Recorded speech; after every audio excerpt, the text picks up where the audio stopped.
Welcome to another Word in Your Ear, where we're once more gathered together by the miracle of technology to discuss about a book about music with its author. We're joined by Justin Quirk. Hello, Justin. Hello, Mark. Great to see you. Where do we find you, Justin? I'm between Kingston and Surbiton. I'm in Good Life territory, out of the river in Zone 6. Oh, very nice, very nice. And we're very thrilled that you've been training for marathons by listening to our podcasts. Well, yeah, this is the first stage, surely, isn't it? Particularly because when you get up, because I can't listen to music when I'm running, and when you get into the sort of the upper reaches of marathon training, you're out there for hours at a time. So what you need is a sort of steady feed of highest quality audio content. And failing that, you can get a Word in Your Ear. Yeah. Well, failing that. And so I think I've worked my way through pretty much every single back episode of your output. So I possibly know them better than you guys do. I'm sure you do. Yeah. Well, that's incredible.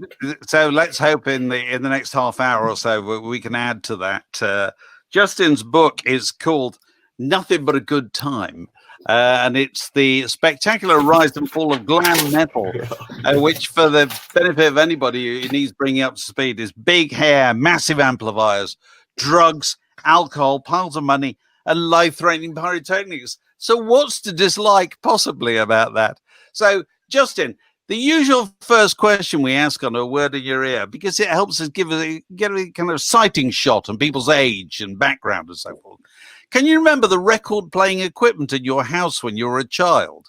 Yes, I can remember it very clearly. It would have been I'm guessing sort of Taiwanese-made, what would have been called a music centre. Oh, right, of course. Oh, yeah. So sort of early 80s. So it would have been some brand like Matsui or something like that, not separate, a sort of moulded all-in-one plastic thing with a very cheap turntable on top and a sort of built-in kind of wooden cabinet on wheels for the parental LP collection underneath. Can you remember what the parental LP collection was? Yeah, I was very, very lucky. I mean, because my mum grew up in Twickenham, so she was sort of very hip to the whole sort of Eel Pie Island sort of Twickenham scene. So my mum had a far more tasteful sort of musical adolescence than I did. So when I was listening to sort of dreadful old rock like Motley Crue and Poison, at a similar age, my mum was seeing, Yardbirds, London Baldry, Blues Breakers. Saw them all sort of very early on at Eel Pie Island.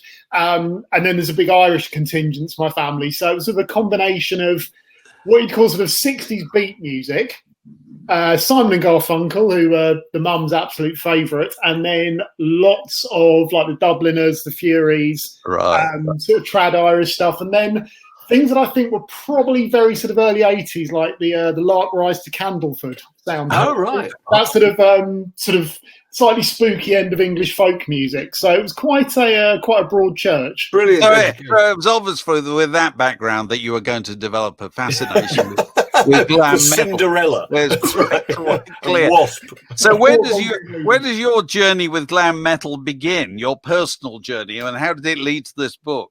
Well, it's probably around, I'd say about the age of 11 or 12. So I was very into music from as long as I can remember. I mean, this sort of sounds like something from a dreadful biopic, but literally one of my earliest memories is being in our flat in Twickenham in about 1980, 81, arranging the Tupperware around the TV when Top of the Pops is on and drumming along to it. And I think my earliest childhood memory is seeing the video for The Wall, which I can date to December 1979. So I'd have been about 3.5. I remember very clearly the Gerald Scarfe thing.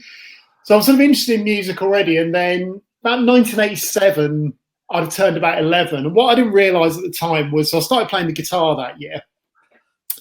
So immediately you're into a sort of slightly different world of, buying guitar magazines, you're seeing a lot of these acts who aren't getting covered in smash hits or, you're not seeing them on Capital Radio.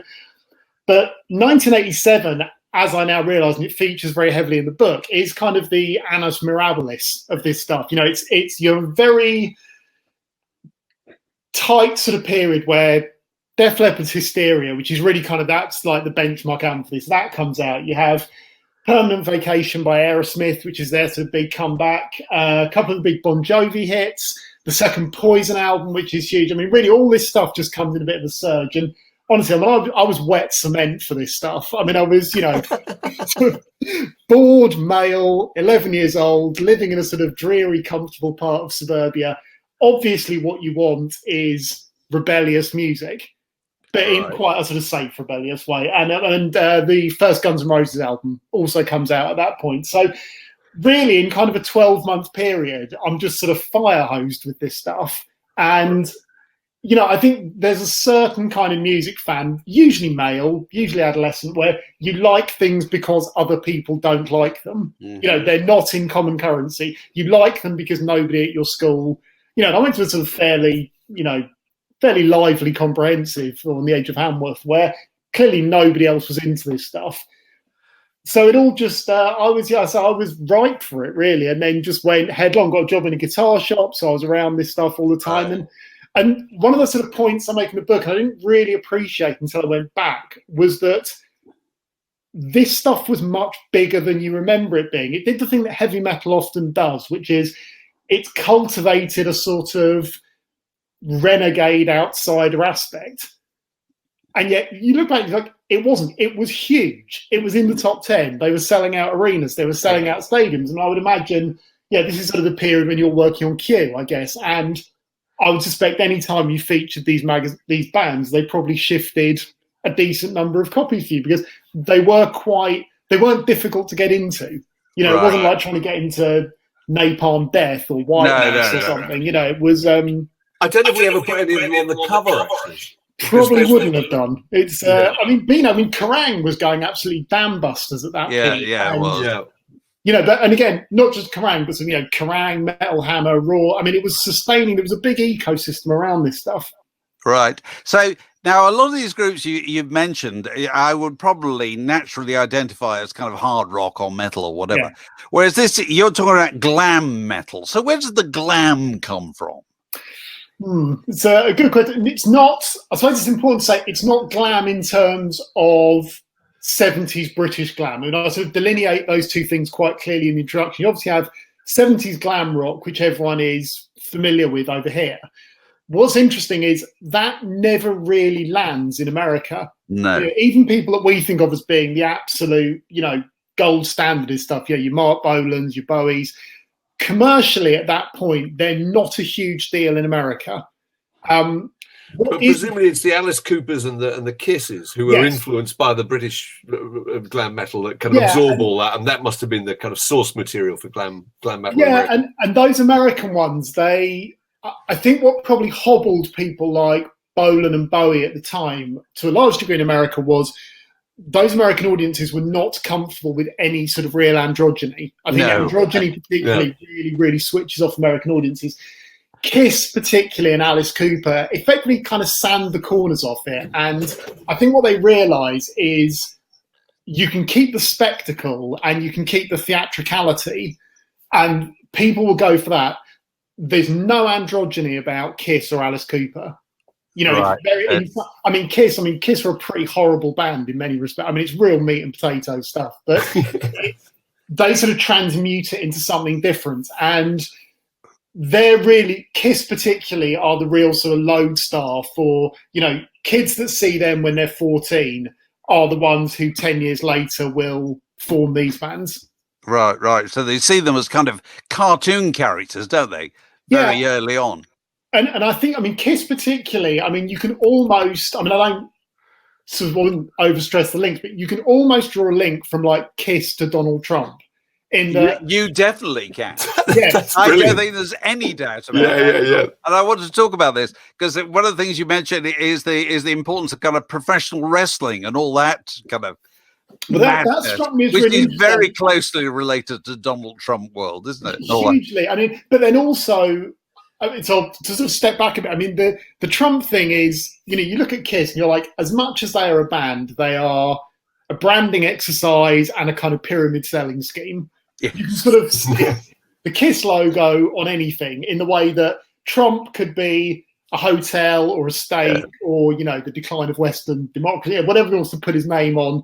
Kiss can do that just as well. And part of me is kind of surprised that Gene Simmons never went into politics. Yes. Yeah. He's not. I suppose the truth is he's not shameless enough. Really, that could be what it is. Yeah, he's sort of a modicum of civilization. Yeah.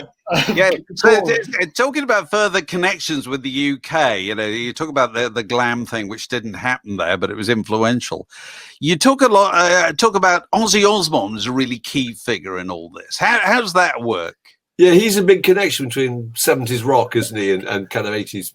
I think you're right. I think Ozzy more than anyone is the one that bridges that gap, because heavy metal around about 1980 is in a bit of a sort of doldrum. It's very stodgy. There's kind of the new wave of British heavy metal has come through over here. So that's like your Iron Maiden, early Iron Maiden, Saxon, Grim Reaper. It's very, very meat and potato stuff. There's sort of the American bands are all kind of running out of steam. There's various iterations still going, sort of Rainbow, things in the Deep Purple family. But what it needs is someone to kind of join the two. And Ozzy Osbourne has really run out of steam kind of post Black Sabbath. I mean, I'm a huge defender of Ozzy and Black Sabbath. I mean, they're really, really important bands. But he's running on fumes by 1979. So when he kind of relocates to America, he gets a much younger band, and particularly Randy Rhoads, who's his guitarist, and they form this incredible partnership where he essentially surrounds himself with much younger musicians, and his sound goes through this kind of step change overnight. It becomes much tighter. All the kind of bass goes out of it. It's much more compressed. It's very, very LA sounding. And he does this succession of 3 albums, does Blizzard of Oz, Diary of a Madman, great titles, and Bark at the Moon. Bark at the Moon, where he's turned into the least convincing werewolf you've ever seen by the same guy who did all the special effects for American Werewolf in London. Right. But he has this incredible relationship with Randy Rhoads. It's very much like the relationship between, say, Mick Ronson and David Bowie. They have this real, almost kind of telepathic connection, and Randy Rhoads just supercharges him. He completely reinvents him musically. They do these 2 phenomenal records, and then there's this appalling ending to it when they're on tour. Awful story, yeah. It's the single worst rock and roll story ever. Yeah. It's appalling. I mean, for anyone who doesn't know, the very short version is they're on tour, they're parked up in the tour buses on the way to a gig in Orange County, and for reasons which are not entirely clear, Rhoads is a very nervous flyer, and a local pilot takes him up in a microlight plane to sort of circle around the airfield and tries buzzing the tour bus, sort of coming in very low while everyone's asleep, misjudges it completely, and they just explode in this fireball. So none of the rest of the band are killed, but Randy Rhoads is killed instantly. The pilot's killed. I think another passenger is. It's just, and he's 24, I think, at this point. He has this whole career ahead of him, this astonishing potential. He's one of those few people in music you never hear a bad story about. He was just renowned as being one of the good guys, didn't drink, didn't smoke, didn't do drugs. He was just a really beautiful sort of character. And Ozzy, to some degree, never really gets over it. I think in his Tim interview now, it clearly really knocked him off balance very, very badly. But it's, but back towards it, I mean, that's really important to him. He's the one that kind of bridges those two worlds, and I think really sets the template for what that sound is going to be for the next 7 or 8 years. So that's the sound. Now the part of the glam is the visuals, isn't it? Yes. Now here they're immensely fortunate because MTV has come along round about this time, isn't it? But does that fit in with it? Without MTV, really none of this could have happened. MTV is going in a very minor sort of local capacity, I think, for about 81, 82. Round about the end of 82, there's a court ruling that means it can be beamed out into a wider relay system. Essentially, it goes nationwide at that point. Yeah. And essentially, at that point, a line is drawn in the sand between bands who realise that the spoils of the 80s will go to the ones who can grab that visual dimension. The ones who can't are going to fall by the wayside. So, you have huge bands from the 70s, like Supertramp are a really good example. Supertramp are still putting out big records in the early 80s, but they don't work visually. No, they don't. No. I mean, that's putting it. And you make a point that Saxon don't work either, do you? Because the idea that Biff Byford is kind of, is from Barnsley, and he's doing these kind of northern club comedian routines on stage, and they're completely unprepossessing. They just don't work in a video world, do they? Yeah, I mean, it's just not going to work. But then conversely, you have bands like, they're not glam, but a band like, say, ZZ Top, who have worked along for sort of 10 years beforehand, essentially making, I'm a big defender of ZZ Top, but they had effectively made the same record for 10 years from sort of Big L.O. onwards, and they reboot themselves visually. So yeah, definitely. You have this sort of line in the sand where, and again, MTV gets onto this very, very early on, and they realise how popular this stuff is, because this isn't, glam metal isn't particularly music for trendy people on the coasts.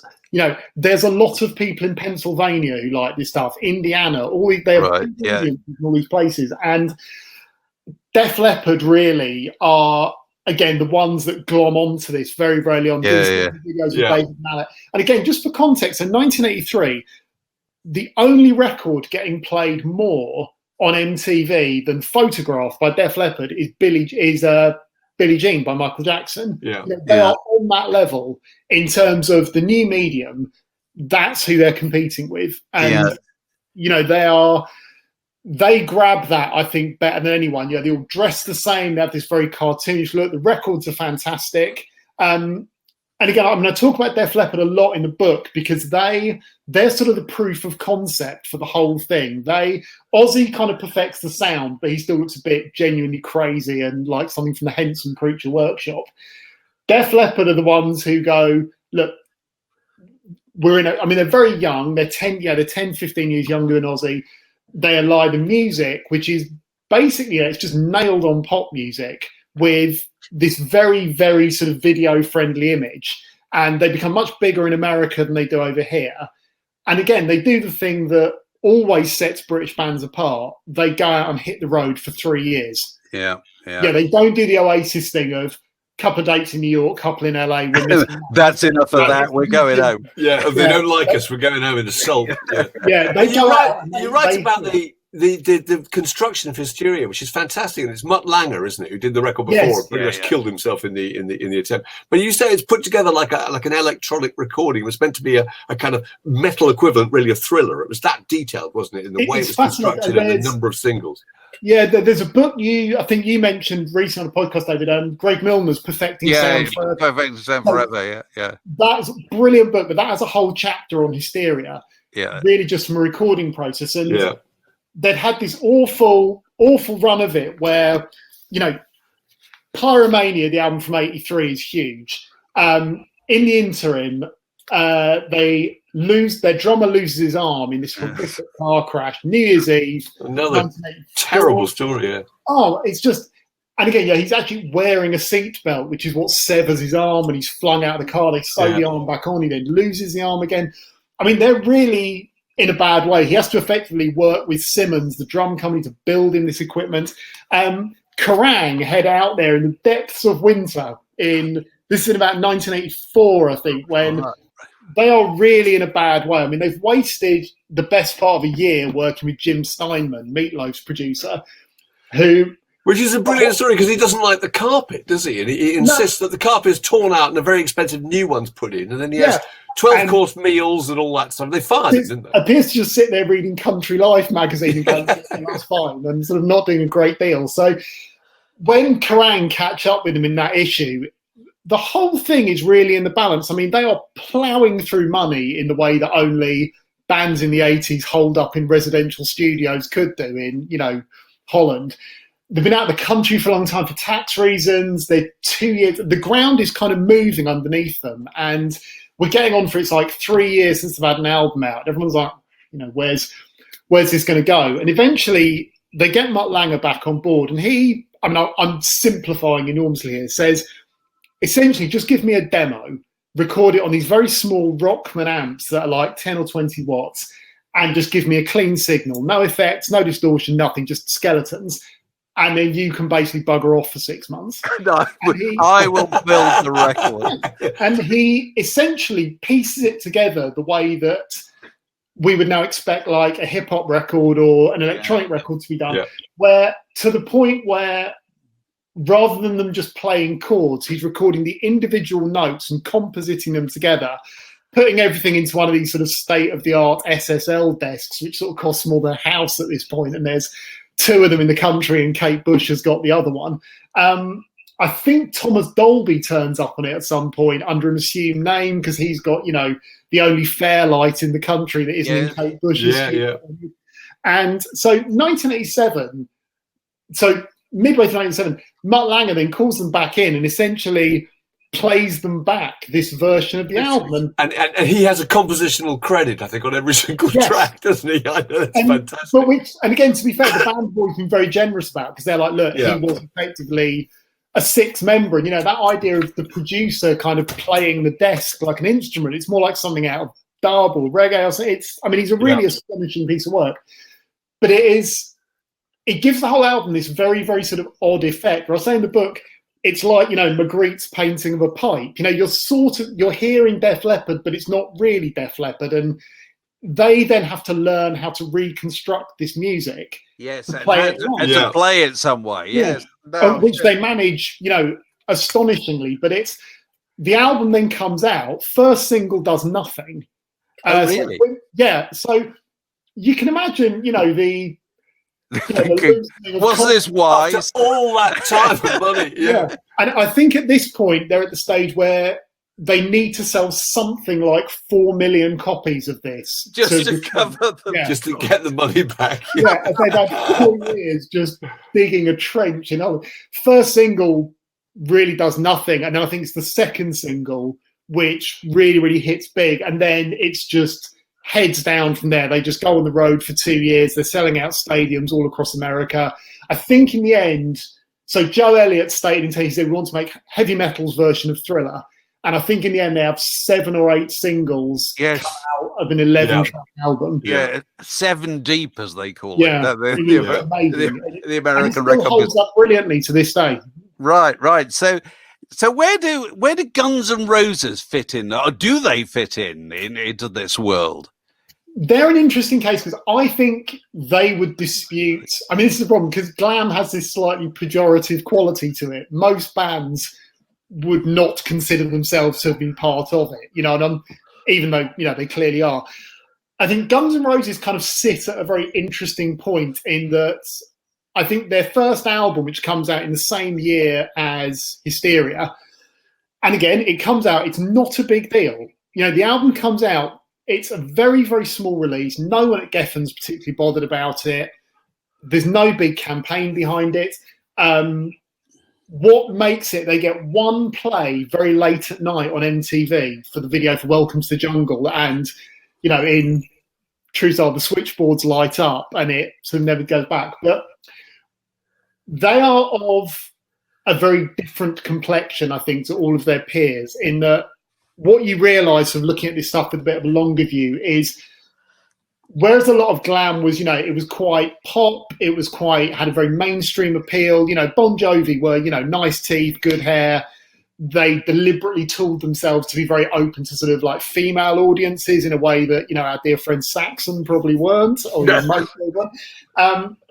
Guns N' Roses there is a genuine malevolence about them. There is a real kind of amorality. When I say in the book, you know, the album has this kind of quality like it's been recorded on a bad ley line or something. I mean, there's something really profoundly bleak about it. And, you know, you realise more looking back that they were extremely damaged people. You know, they all come from genuinely quite bad backgrounds in different ways. Most of them are intravenous drug users. You know, there's a lot of real, genuine unpleasantness going on around that.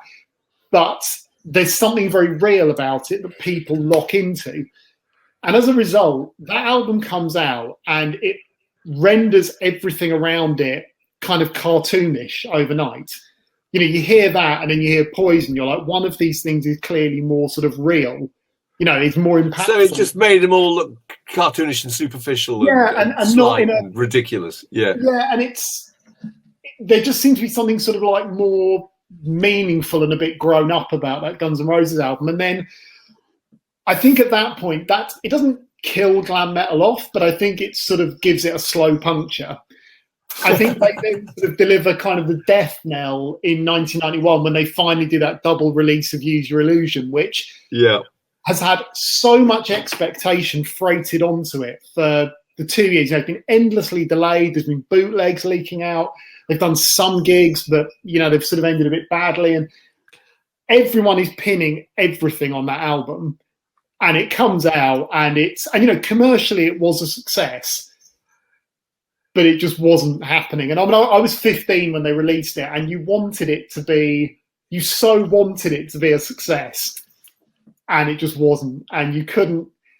I think you started seeing it showing up in charity shops quite soon after. Yeah. It's always a sign. It's always a sign. And I think and for an album that I think sold something in the region of 30 million copies between the 2 volumes. I mean, it's huge. You don't hear it these days.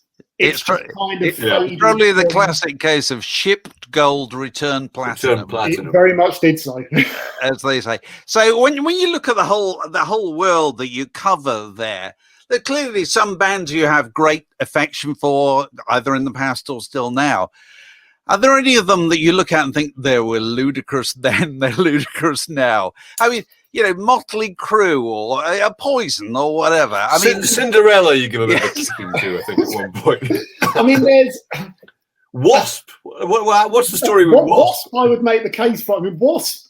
They're an interesting one in that Blackie Lawless, and again, you never realise this at the time. I mean, he was ancient in 1986. I mean, he was a good 10 years older than his peers. The makeup and the hair kind of covers quite a rare thing. He was one of the few people who had actually cottoned on to British glam first time around. And he'd been trying to kind of get this thing going in sort of, 1980s in these bands like Orphax Rainbow in New York, who were trying to do a very faithful version of kind of British glam rock.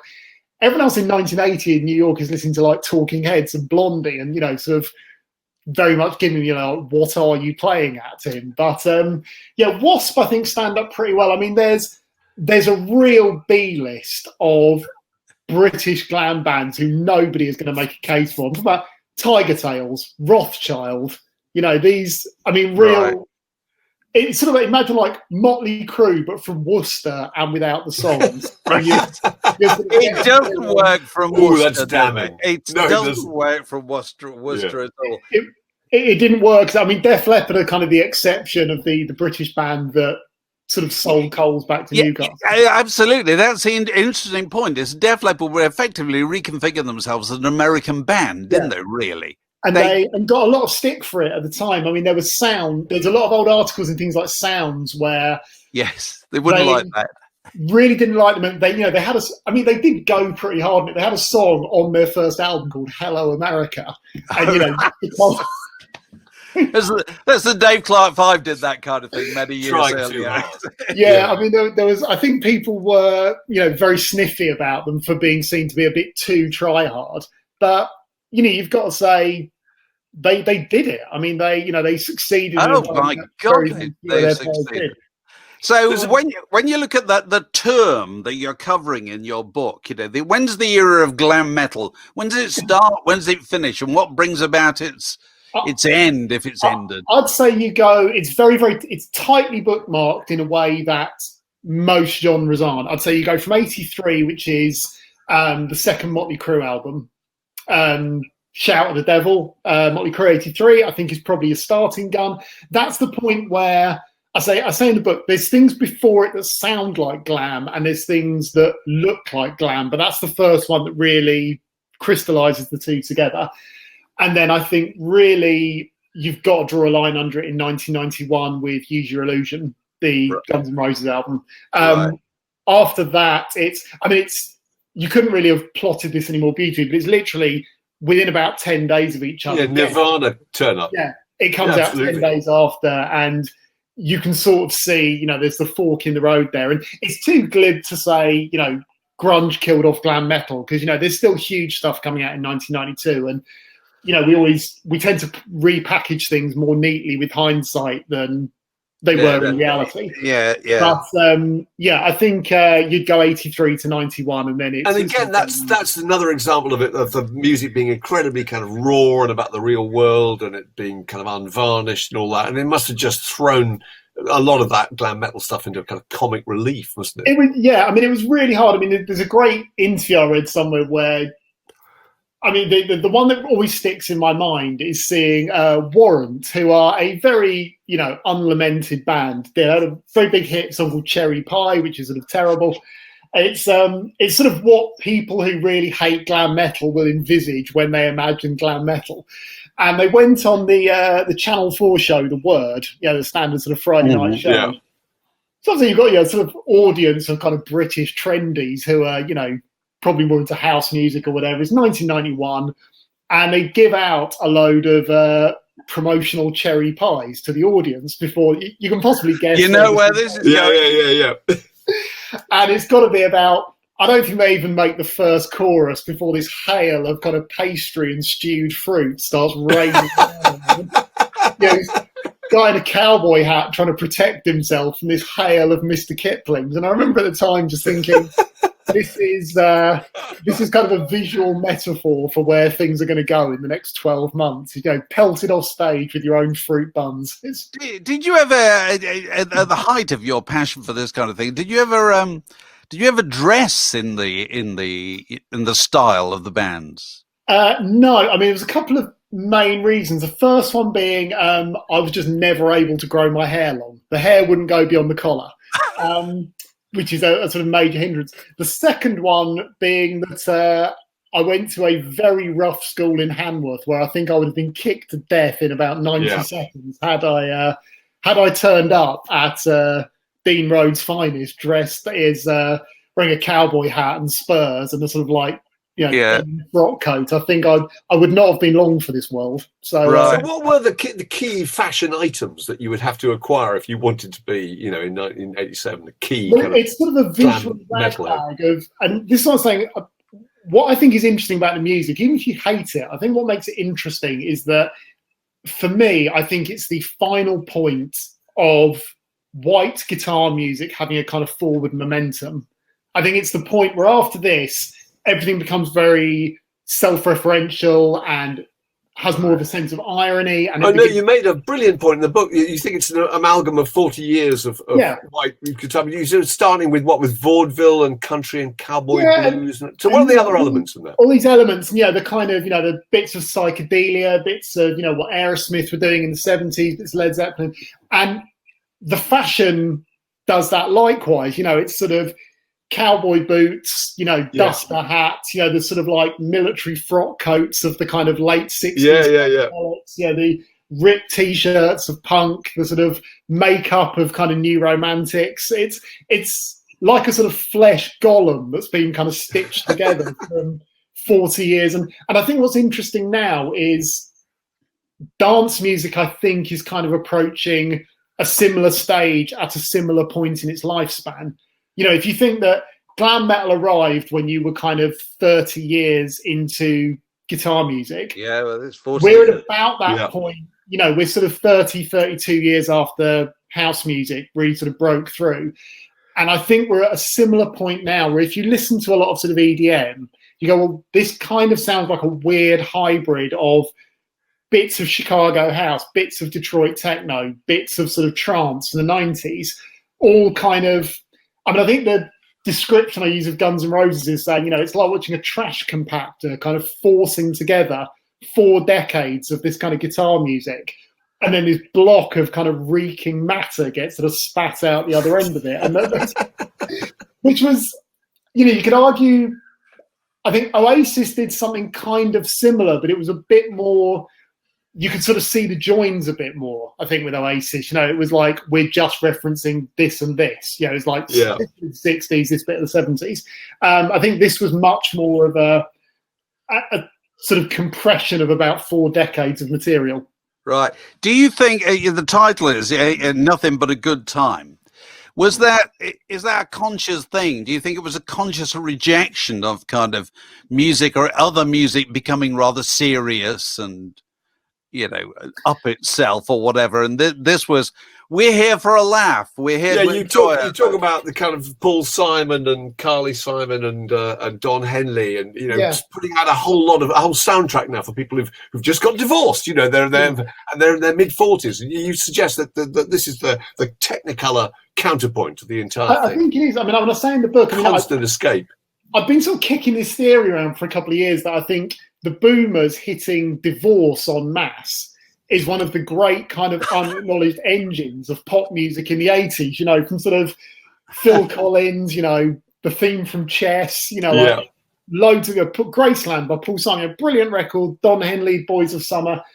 There's a very kind of melancholy undertone to all this. And I was saying the glorious thing about glam metal is that it's profoundly juvenile. And I don't mean this in a pejorative sense. I mean that it's from the ground up. It is solely occupied with the concerns of your life when you have a part-time job that it is of no consequence if you turn up hungover or drunk.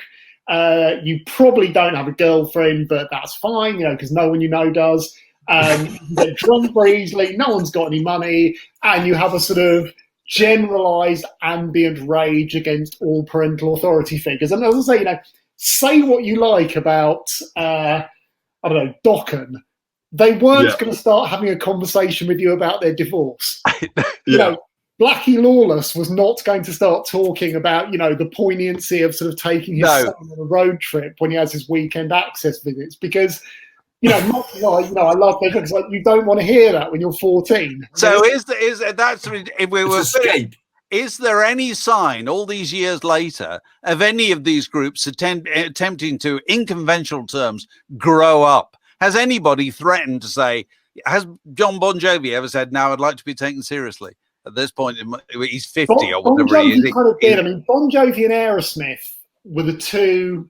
And obviously Aerosmith have a much longer history, but they did a very neat kind of switcheroo of basically just getting their heads down for 2 years in about 1991, very sensibly, and then sort of resurfacing in about 1993 with slightly shorter hair and a sensible black and white photo on the cover and somewhat political lyrics. And all credit to them. Aerosmith now, I suspect, are bigger than Aerosmith ever were, when they were doing Done with Mirrors or, No, I'm sure. They've really made a go of it. Well, a lot of those bands reinvented themselves, didn't they? So Van Halen being a really good example, sort of completely re-energized by the whole thing and became a kind of template for what glam metal was going to sound like. Those instrumental, showboating and and they.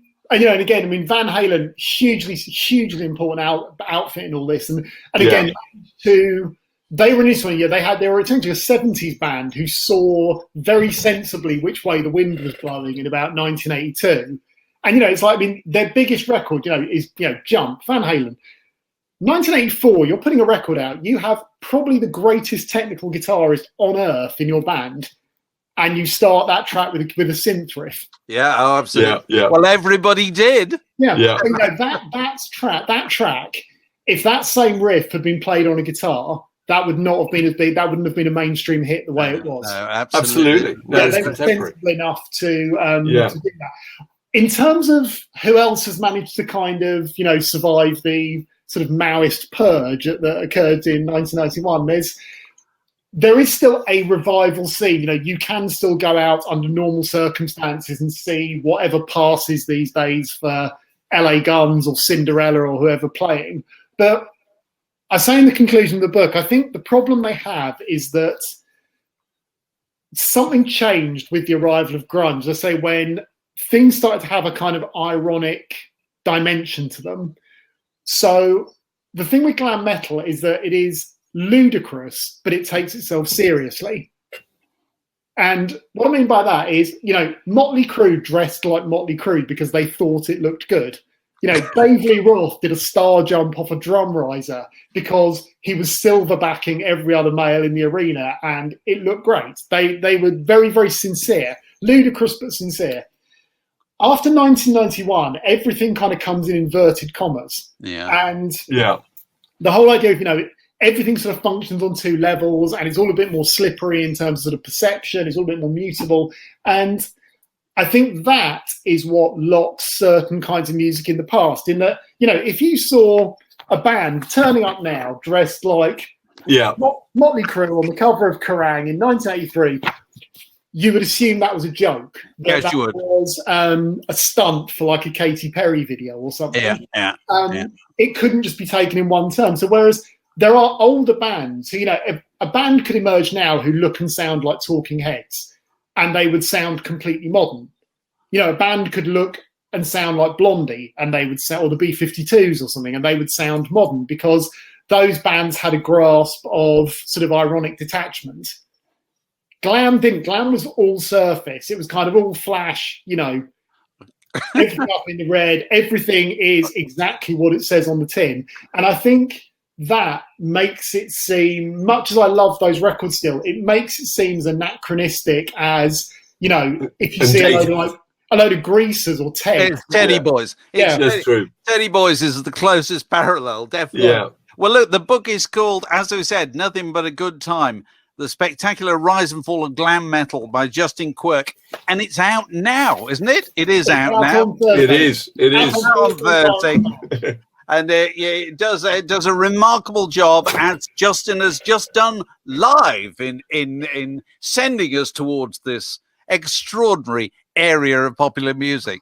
Justin, it's been absolutely terrific. That was fantastic. What a salvo. I can't even do it. And I'm in the dark anyway. Cheers. Super.